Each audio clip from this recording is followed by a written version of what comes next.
baby. I think we are live, Jay. Let's do this. All right.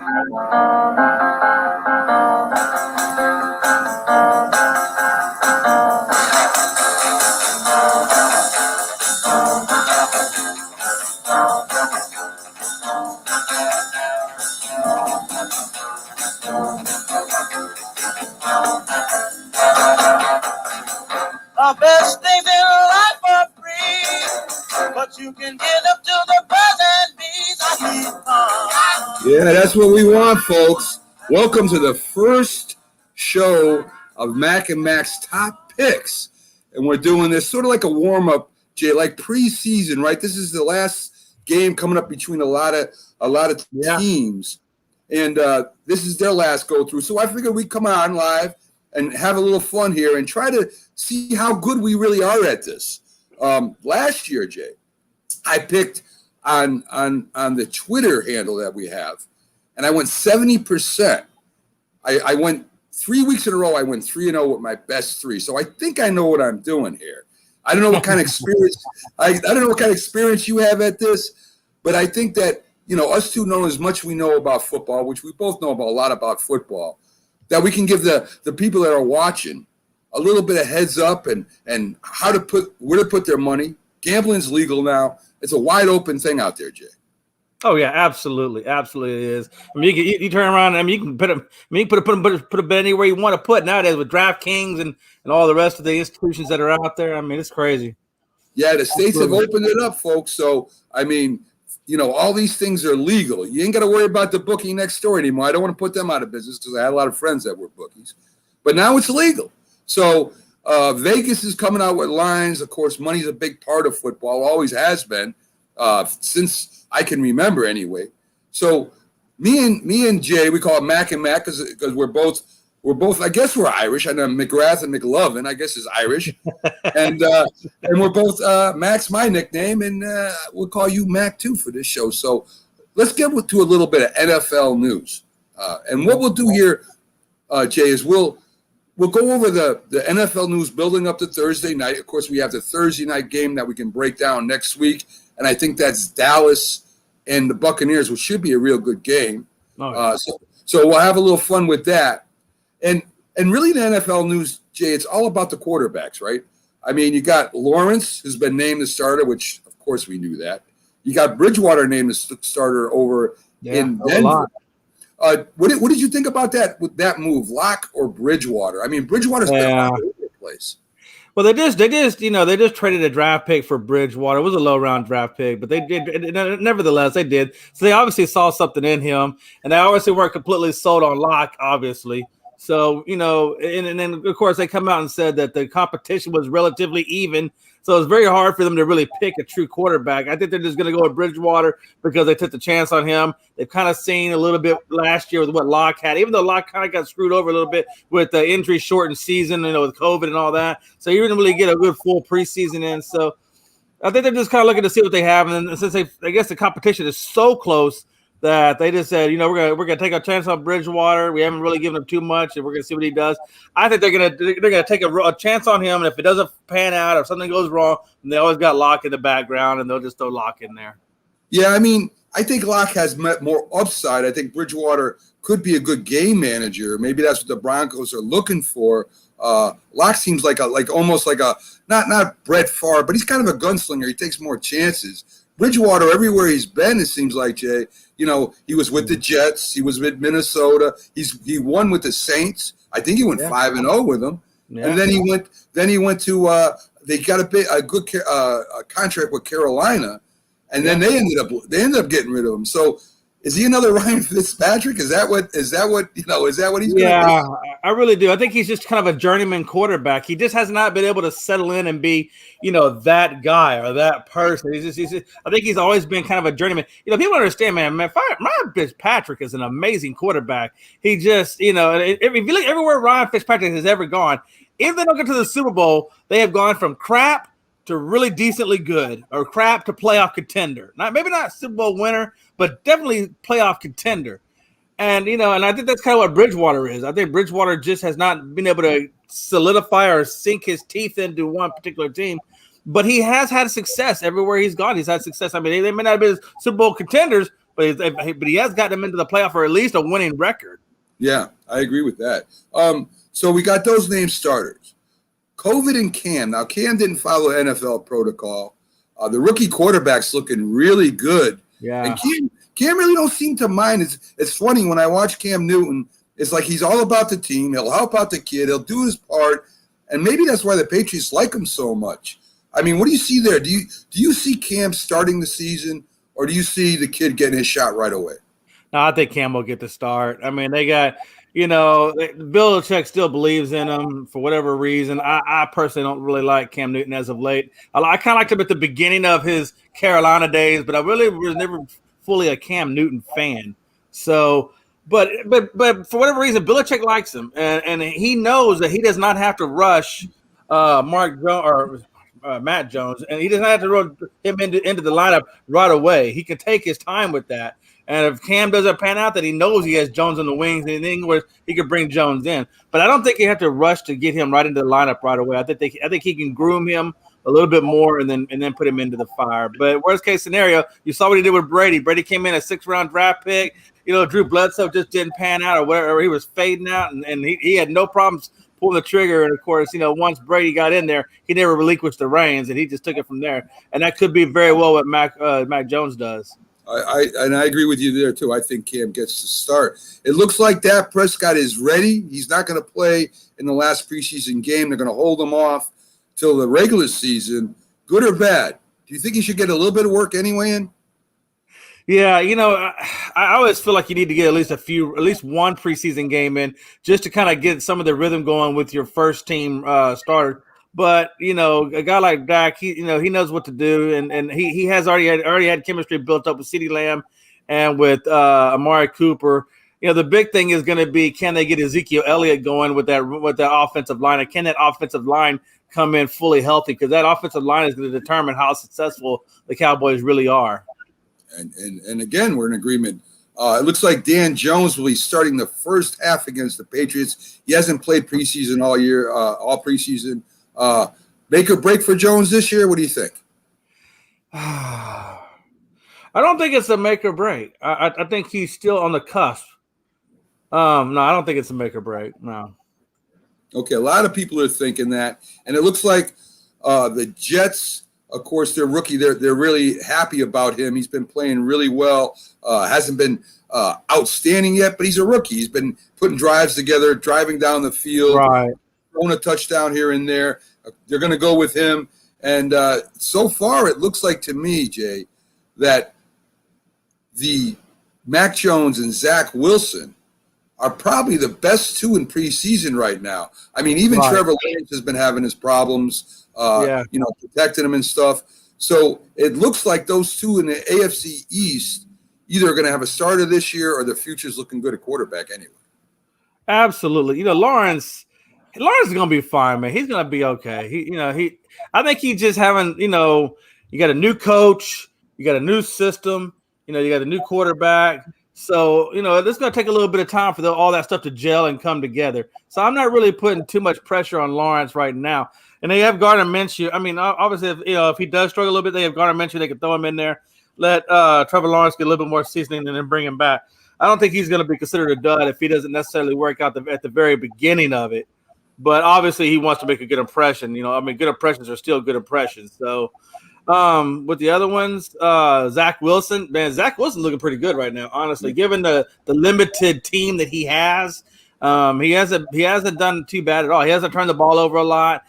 He's made solid throws. So I think Zach Wilson is going to be just fine. Justin Fields, on the other hand, boy, he's a project. I don't care what they say. He's not ready to take over the reins by any means. I'll tell you, Andy Dalton's job is completely safe. I think I look at Fields. He did. He had a good 40 yards or something like that in one preseason game running, but he had 0 passing yards. So I don't know. I'm not really completely bought in on the whole Justin Fields thing. And Chicago's always had a historically bad run with quarterbacks outside of Jim McMahon in his 185 Bears campaign. they've really struggled every freaking year with their quarterbacks, but they just have not gotten that one guy, that one, this is the guy, Yeah. And I think the coach is on the hot seat over there too, because I think they messed up with Trubisky. I think they didn't do right by the guy, and with bringing in Foles with that big contract and the GM, and I think the GM and the coach are kind of at odds. And I think if they don't do something this year, they made the playoffs last year, but if they don't really do something this year, I think that coach is in a little bit of trouble, Jay. Yeah, I do too. And the funny thing about it is Trubisky's actually doing pretty good up in Buffalo. He's not doing bad. He's actually being quite successful, and he'll definitely secure that backup quarterback position with no problem at all. So it'll be, obviously Jared Allen and, of course, Trubisky be the backup. And I tell you, they're probably going to get the best out of Trubisky. And I think a lot of it does do with coaching. I mean, you look at it, Trubisky is pretty close to Josh Allen. I don't know if he's as good or not. Yeah. But I think they got the right coaches in Buffalo to kind of, to groom his talent, because Josh Allen pretty much was just a runner when he came in too, kind of inaccurate. And he's come a long way in a couple of years. Right. All it takes is a really good coach that knows how to develop quarterbacks, and you can do mountainous things. I mean, look what Sean Payton did for Drew Brees' career. Brees was struggling out there in San Diego before he got traded to New Orleans. And then once Sean Payton got a hold of him, man, this guy just flourished.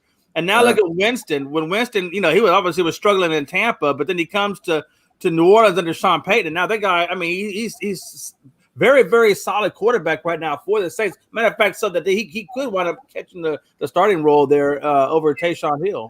Yeah, I think he will. I think they're gonna go with him. I mean, Hill is a great athlete. I mean, he can play any fullback, tight end. He can do whatever. He'll do whatever you need him to do. So he's a good asset. But I think Winston is the better overall thrower than Hill is. So let's fool around a little bit with the Vegas odds, right? They always come out every year and they kind of make a projection of how many wins certain teams have, and I chose a few of them. And I want to know what you think. I'll tell you what I think, and you tell me what you think. All right. They have they have the Ravens at 11.5 wins. Now, that's a tough division with the Browns, the Steelers. The Bengals will probably be a little bit better. What do you think about the Ravens at 11.5 wins? Of course, they give it half a point, so there's no push in this one.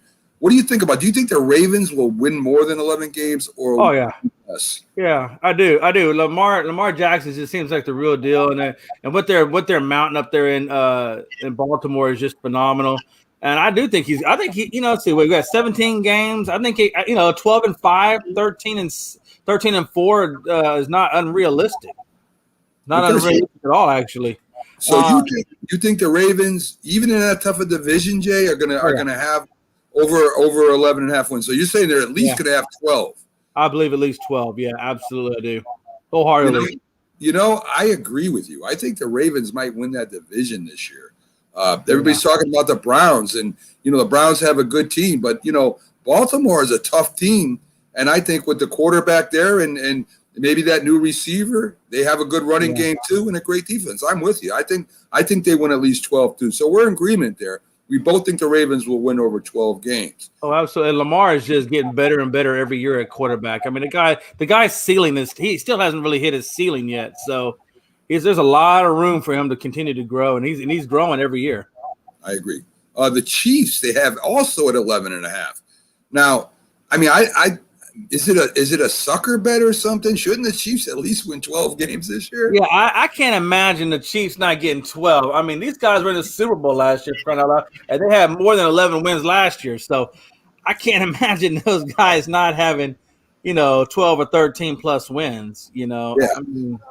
I mean, they rebuilt the defensive line. They had problems on defense and the offensive line in the Super Bowl against the Bucks, but the Bucks were a chainsaw. I mean, they were just cutting through everybody. Right. I'm with you, man. I think the Chiefs easily get 12 wins. Interesting one. Saints 10.5, and the more interesting after this, because we'll do the Saints first. They lost Drew Brees. They got a good defense. Yeah. Winston. One of the top draft picks when he came out threw a lot of interceptions, but he's with the Saints now. Can the Saints win 11 games this year? Well, they also have issues with Michael Thomas right now. Nobody really knows what Michael Thomas is going to do. So, there's anytime you have an issue with your number one wideout, whether or not he's going to be there or not, or if he's comfortable being there or not, or if there's issues with him being there or not, stress levels, things like that, that plays a big part of it. And when you get somebody like Winston coming in, and if he doesn't have time to develop the chemistry with that number one wideout, then he's got to go to the number 2s and 3s. And God, I don't know, man. That's a tough one. That really is a tough one. The Saints as a whole, outside of the quarterback position, are still pretty relatively solid, and they did do fairly well yet last year, even though they ultimately obviously lost. I think I wouldn't give them any more than 10. I think 10 would be stretching it. I'm thinking more like around the 9 or 10, but I can't see him getting more than 10 wins. So you go under what the Saints? I go under. Yeah, I'm gonna take over, Jay, just because of Kamara, just because of their defense, and because of Sean Payton. I think those and the only competition they really got over there is the Bucs, and I think they can even split with the Bucs this year. The Bucs, even though they won the Super Bowl this is a new year, so I think the Saints can win 11 this year, which brings me to the Bucs. They have the Bucs at 9.5. So in other words, they're going to win 10 games, Jay. Is that another sucker bet? I mean, are they pushing you? That's definitely a sucker bet because there's no way they come out with just 9 wins after what they put up last year, and they didn't really even lose anybody. They kept the whole team pretty much for the most part intact. So I can't imagine if you're bringing back a Super Bowl championship team that hasn't really changed anything and haven't lost anybody to COVID. I can't imagine them not getting above 10. Yeah, I mean, I don't know. I don't know who's drinking over there in Vegas, but I'll definitely take the Bucs over 10. I think they'll win maybe 12 this year. I don't know what they're thinking over there. I took a lower team because this team made a lot of pickups in free agency. Their defense was pretty good last year, and they only have the Giants at 6.5. And a lot of people think the Giants will be competing for that top division spot. What do you think? Do the Giants win 7 or more games, or do they do 6 or less?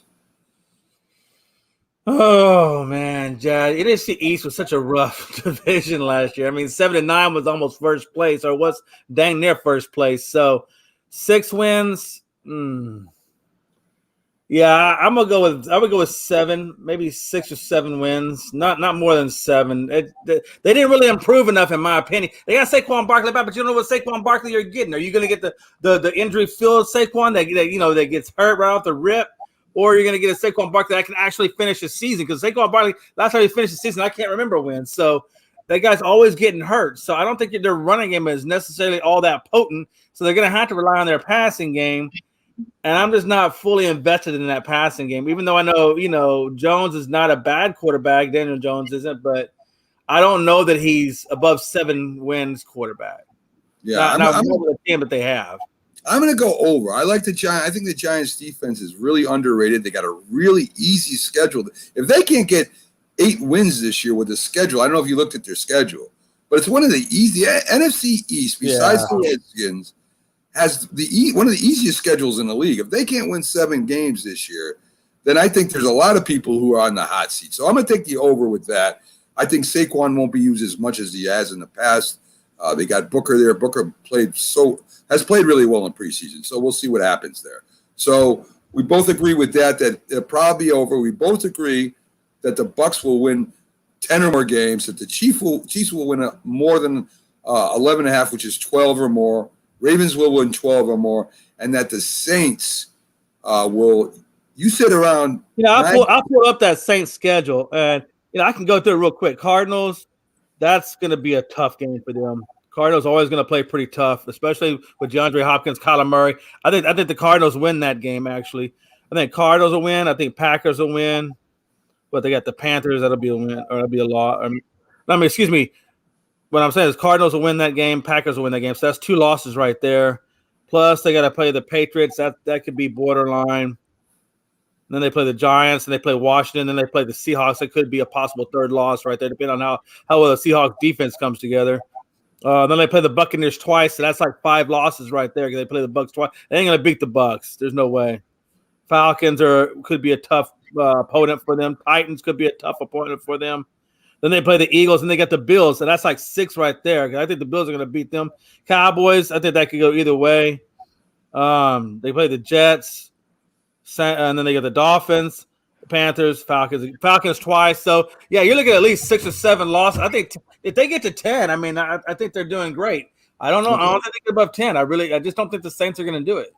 So that's the only one we differ on. Yeah, that's the only one we differ on, Jay, is the Saints. I think the Saints can win 11 games. I really do. So you have the Saints losing less, winning less than 10. I have them winning over. So I got them winning right at about 10. I think about 10. So 10. I think they go 10 and 7. Yeah, 10.5 is the thing. So if you say 10, you're under. So there you go. Yeah, they don't want no pushes in these. Okay, yeah, so I know they really don't, do they? No, they don't. They want to make money, man.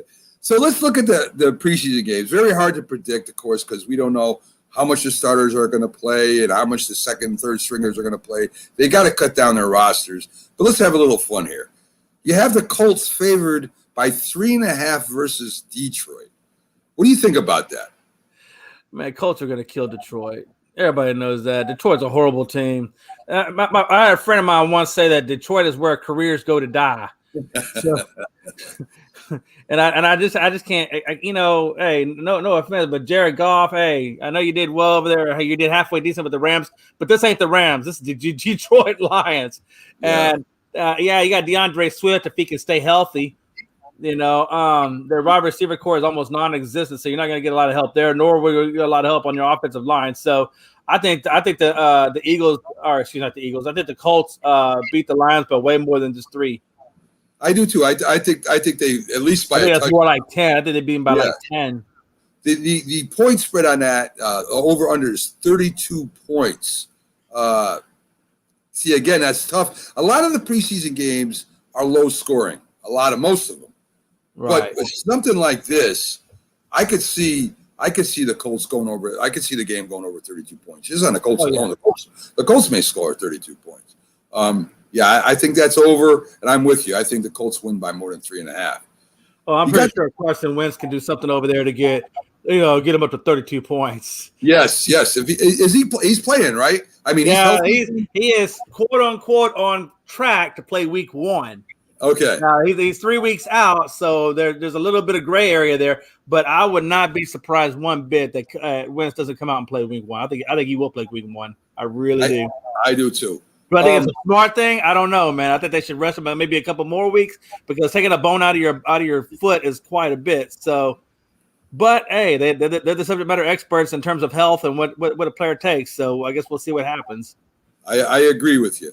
I think that the Colts win and 32 points is not enough. You got Pittsburgh favored by 3 over Carolina. The total points is 35.5. Who do you like in that game, Jim? No, I like Pittsburgh. Absolutely Pittsburgh. I think Carolina's okay. I mean, they got Darnold coming in. He's still kind of, in my opinion, in his rookie years. He didn't really get a chance to play too much with the Jets because he's mostly on his back or running for his life. So, this will be the first, I think, legit chance he has at actually playing with the team where he can stay upright for more than 3 seconds so he can get the ball out. So we'll have to wait. I'm still not really sold on what the Carolina Panthers can do yet because we haven't really seen them play a whole lot in preseason yet in terms of Darnold. So we've seen everybody else in the role play over there, but not Darnold too much. So I'm still sticking with the Pittsburgh. Given off their record last year, I think Pittsburgh still is the formidable team.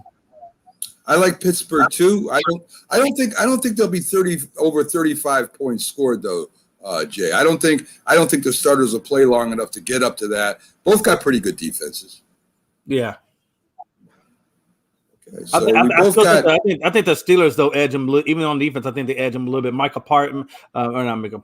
Mika Fitzpatrick and all them. Yeah, I still think I think they edge them out a little bit on defense.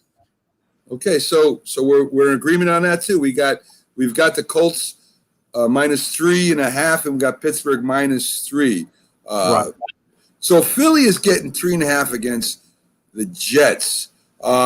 Philly has been a train wreck in preseason. I think it has a lot to do with the new coaching staff. I don't know how good their head coach is.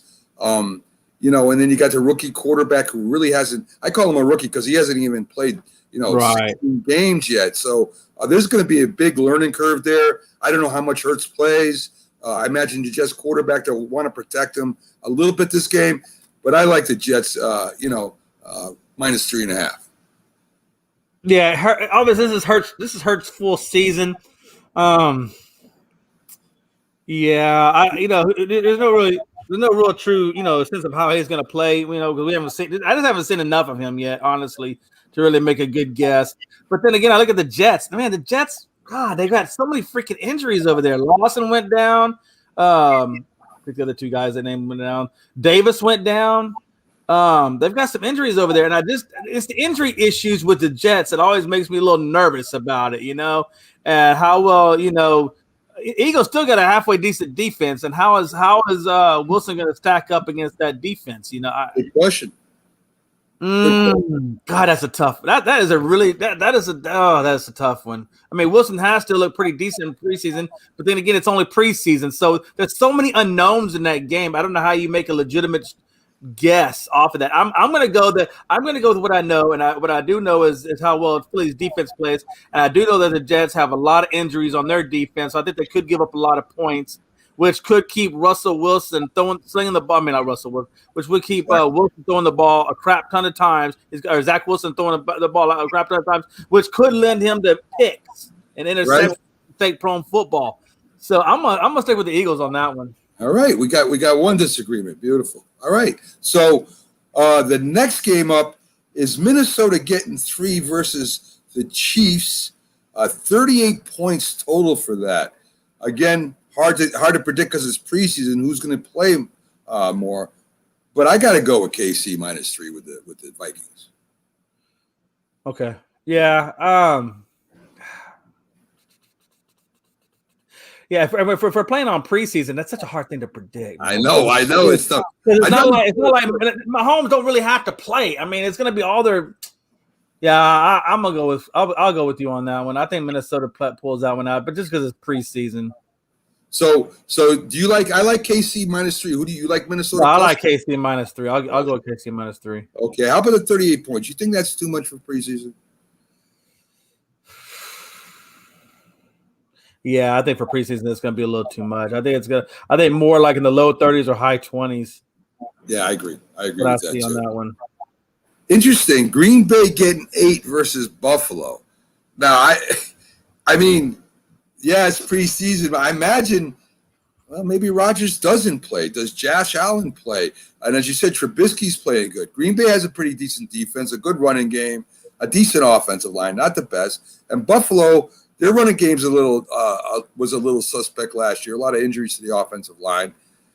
Green Bay getting 8, that's a lot of points, Jay. Yeah, it is. And this is the last preseason game. So, I do believe that the starting quarterbacks are going to get at least a little bit of rep time in, but obviously not going to play more than maybe 2 or 3, maybe 1 or 2 series. I think they play 1 or 2 series and then they turn it over to the backups. Just because they're going to want to get some timing reps in before the season actually starts. They got to do something with it. So I think Aaron Rodgers does play maybe 1 or 2 series and then he calls it done. And I think the same thing with Josh Allen. I think he plays 1 or 2 series and I think Trubisky finishes it out. Yeah, 8 could be a lot. I think maybe 3 or 4. Right. Maybe 6. More line. Yeah, I think 8's too many. I think 8's too much. I do too. So we're both going with that. We got Baltimore, who we just talked about, minus 4 at Washington. Washington's defense is good. Baltimore's defense is good. I just like Baltimore's offense a little bit better than Washington's offense. So even though it's preseason, I'll give Washington 4. I'll take Baltimore. Yeah, and I haven't really seen Gibson put up too much in preseason. From what I've seen him put up, it's just been small numbers here and there. So he hasn't really done a whole lot in preseason. I don't think Washington's going to do all that well. I got the Ravens as well. I think the Ravens just put up a little bit more. I think Dobbins will put up a little bit more than what Gibson's put up in terms of the running game. I do too. You got the Bears minus 1 at Tennessee. The Bears, Tennessee. I don't know about Tennessee this year. A lot of people, especially with the COVID, they got like 9 players out with COVID right now. Right. I don't know if Tannehill's one of them. I didn't get a chance to see, but I know they got 9 players out with COVID though. Right, sure. and that's why I would take the Bears, even though if it was regular season, I wouldn't. But I would take the Bears here, giving 1 point to Tennessee. What do you think? Yeah, I'm definitely going Bears on this one, just because of how many they had out with COVID, and I just don't know that. I just don't believe in Tennessee right now with all the players they got out with COVID. I think that I'm gonna go with the Bears. I think the natural flow of things is gonna go the Bears' way this time. I agree with that. We have New Orleans playing Arizona's at New Orleans, and Arizona's getting 3.5. You think that spread's too big? Arizona's going against who again? New Orleans. New Orleans, yeah, that's right. Arizona, New Orleans, and they're getting 3. 3.5, Jay. The 3.5. Okay, 3.5. Yeah. I like Arizona right now, man. I gotta be honest with you, man. I think Kyler Murray plays at least 2 series. Yeah, I think 3.5. I would definitely go with Arizona on that one. I go opposite with you there. I'll take New Orleans because I think Winston's going to play a lot tomorrow. Where I don't think Kyler Murray's gonna, and I think that they'll give him at least a half, and then you got Hill playing, who's not a bad quarterback. I don't think you'll see much of Murray tomorrow. Maybe, like you said, 2:30, maybe a quarter. Who knows? So I'll just off that alone. I'll take New Orleans. Okay. Tampa Bay -4 at Houston. Houston will never, ever in the regular season only be, getting 4 points against Tampa Bay. I like Tampa Bay -4 against Houston. Oh, absolutely. That's not even a question for me, man. Houston's so crappy right now, man. I think like University of Houston Cougars could probably beat that team right now. I mean, I don't know what they're going to do over there. Hopefully they find something good over there. So you got the Jags giving Dallas 3 points. Now, Dak is not playing, but I would imagine they're going to want to run Zeke a little bit more. Yeah. And they want to try and get that running game going, as you said, for the first game. I think Cooper Rush probably gets the majority of it, and probably DiNucci will come in and get some garbage time, probably in the third or fourth quarter. And I don't know how much they're going to play since he's named the starting quarterback. I don't know how much they're going to play Lawrence, but I'm going to take Dallas getting 3 points at the Jags. I'll take that all day.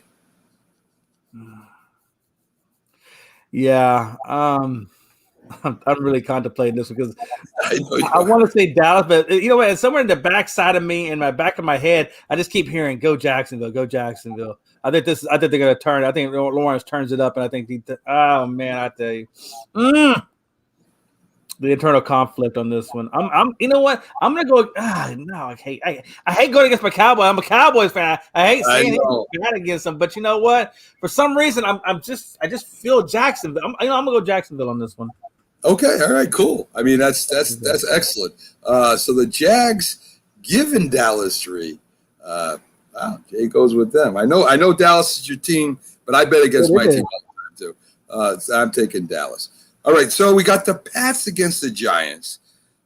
They scrimmage. Jones is playing the half of the game. We already know that. I just like the Patriots team right now better than the Giants team all over. I mean, their second and third stringers, I think, are better than the Giants' second and third stringers. Absolutely, I do. I think the Giants will play well the first half against them, but I think the second half the Patriots will own it. So I'm going to have to go against my team. I'm going to take the Pats -3 against the Giants. Yeah, I definitely got the Pats. I'm definitely on the Pats side of the ball. All right, so that's the games, and of course it starts for real next week. Yeah. What we'll be doing, folks, is we're going to save our best 3 from the picks that we give you. We'll go through all the picks and who we like and stuff. But our best 3 we're going to save, and we're going to put it somewhere else where you'll have to go and get our best 3. And we'll keep track of that after the week is over or after the day's over. We'll come up and announce what our best 3 after the games are. And we'll let you know our records. And we'll see how it works out. I think we'll do well. So anyway, with our best 3. Hey, tell you what, Fred. We'll play for a nickel if you want to bet. Bet?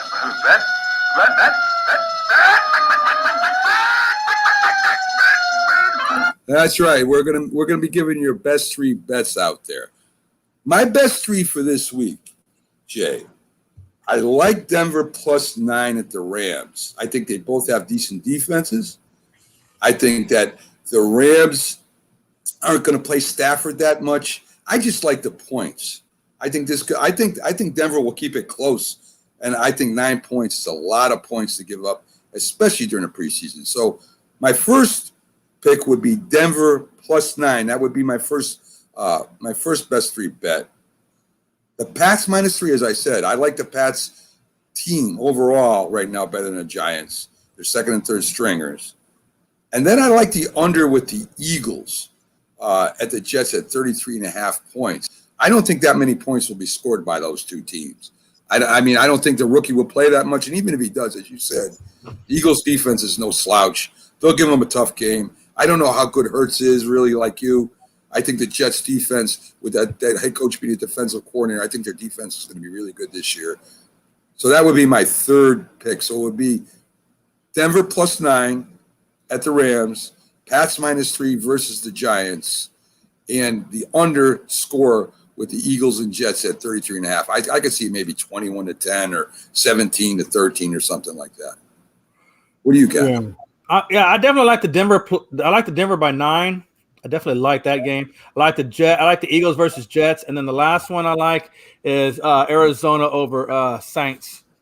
So Arizona getting that +3.5. Yeah, Arizona getting that 3.5 over the Saints. Okay, so 2 out of 3 we agree with, and so let's get to what our last bit will be during the season, which will be our underdog pick. And remember, this is anybody that's plus more than a touchdown, because underdog at +2 or 3, that's really not an underdog pick. They're saying the home field advantage gives 3.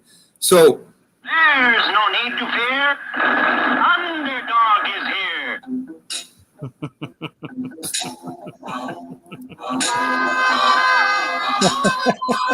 When criminals in this world appear and break the laws that they should fear, and frighten call who see or hear, the cry goes up both far and near for underdog, underdog, underdog. that's right, Jay. One of my favorite cartoons of all time, Underdog. Oh yeah. So I'm going to stick with what I said, and I might during the season have a different one for my best 3 because I won't give my best 3. But the pick I would have to go, I'm going to have to take the Broncos +9 at the Rams. That's one of the bigger spreads out there. We did have another big spread, which was Green Bay +8 at Buffalo. That was really the only other game that was more than 6 points. What do you think, Jay? Yeah, I like that Buffalo over Green Bay. That's my underdog pick. So you like Green Bay getting the 8? Yeah, definitely like Green Bay getting the 8. Absolutely. All right. And I think that's an outstanding pick too. So there we go, Green Bay. So I'm keeping track of this, and after this weekend, we'll post to see how well we did. And every Thursday night, folks, we'll be on before the Thursday night football game, where we'll break down the game. We'll talk about NFL news, and we'll give you our picks. As I said, we both know a little bit to a lot about football. I did have a little success last year, and hopefully I give you more success this year. And I know Jay knows all about injuries and the players and what's going on out there. So very well informed, and we'll see you next Thursday for real as the NFL starts up. And Jay, I can't wait. I can't wait. Yeah, me too. I'm definitely excited for it. I'm just excited for football just in general, man. I mean, we've been waiting a long time for this, so I'm just glad it's finally here. Me too, my friend. So, folks, join us next Thursday, 6 p.m. for Max and Max. Let me see what we got. Let's put it back up here for you. I got so much garbage on my thing right now. I'll tell you the truth. Max and Max top picks. And as I said, we'll have the NFL news over under, best 3, underdog of the week. We'll have a lot of fun, and we'll have a lot of fun giving it to you and hopefully make you some money. So, folks, have a great night. We'll see you next Thursday. Thanks for me and Jay for the Mac and Mac